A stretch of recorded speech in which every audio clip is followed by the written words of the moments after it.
Bonjour tout le monde, me voici aujourd'hui de nouveau avec Mélanie. Bonjour à tous.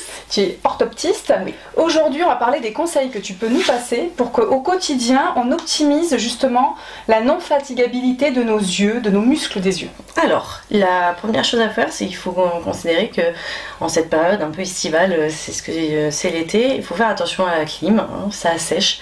Et quand on travaille sur un ordinateur avec les climatisations, on a tendance à l'ordinateur à moins cligner. Donc il faut faire des pauses. Et c'est important de savoir faire des pauses. Souvent on dit que toutes les 30 minutes, pendant 30 secondes, on va regarder à 30 mètres, c'est-à-dire à l'horizon, parce que quand on va regarder au loin, les yeux vont s'écarter, donc on ne va pas rester en convergence tout le temps. Et c'est pour ça que ça va relâcher. Pas besoin d'aller faire attention, aller aux crèmes, les choses comme ça sur la paupière, ça n'a rien à voir avec tout ça. Vous pouvez aussi donc mettre vos lunettes quand vous avez une paire de lunettes. Une paire de lunettes, quand c'est prescrit, ça veut dire qu'on en a besoin.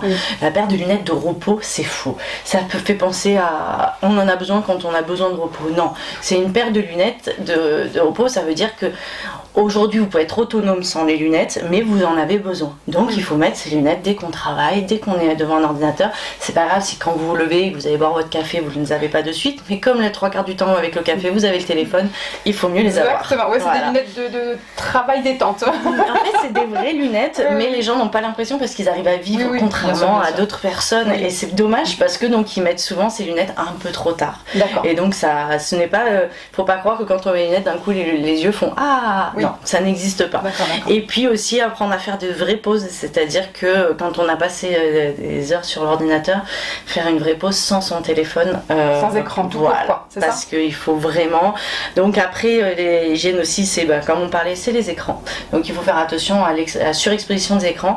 Aujourd'hui, tout ce qu'on entend sur la lumière bleue, on n'est pas encore sûr à 100% de ce qui est prouvé parce que les tests ont été faits, mais on sait qu'il y a des patients qui ressentent un réel confort depuis qu'ils ont des filtres de lumière bleue.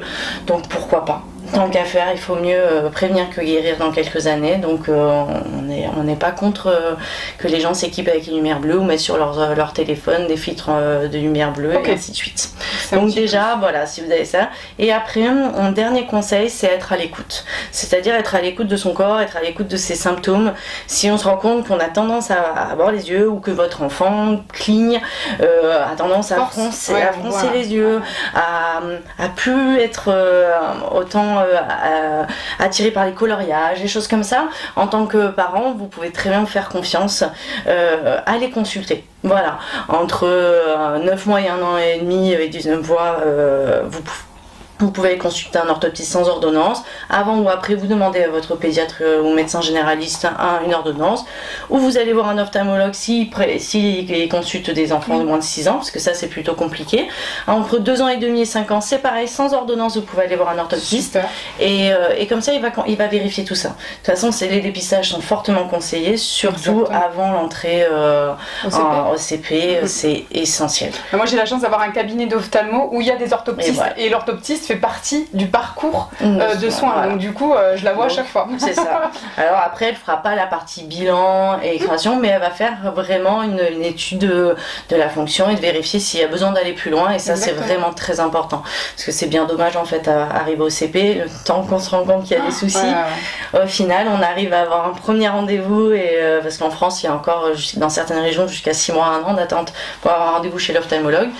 Et donc on se rend compte que finalement ils ont perdu jusqu'à 2/3 ou même la totalité de leur CP. Et donc au final, quand ils arrivent là, le temps qu'il vaut que l'enseignant signale qu'il y a quelque chose, et qu'au final ils ont perdu tout leur CP. Rééducation avant le bilan. Enfin, voilà, c'est bien dommage. Donc dépister avant, c'est quelque chose de vraiment bien. Parfait, très bien. Je te remercie infiniment Mélanie. Merci à vous de nous avoir écoutés. On vous dit à bientôt. À bientôt. Au revoir.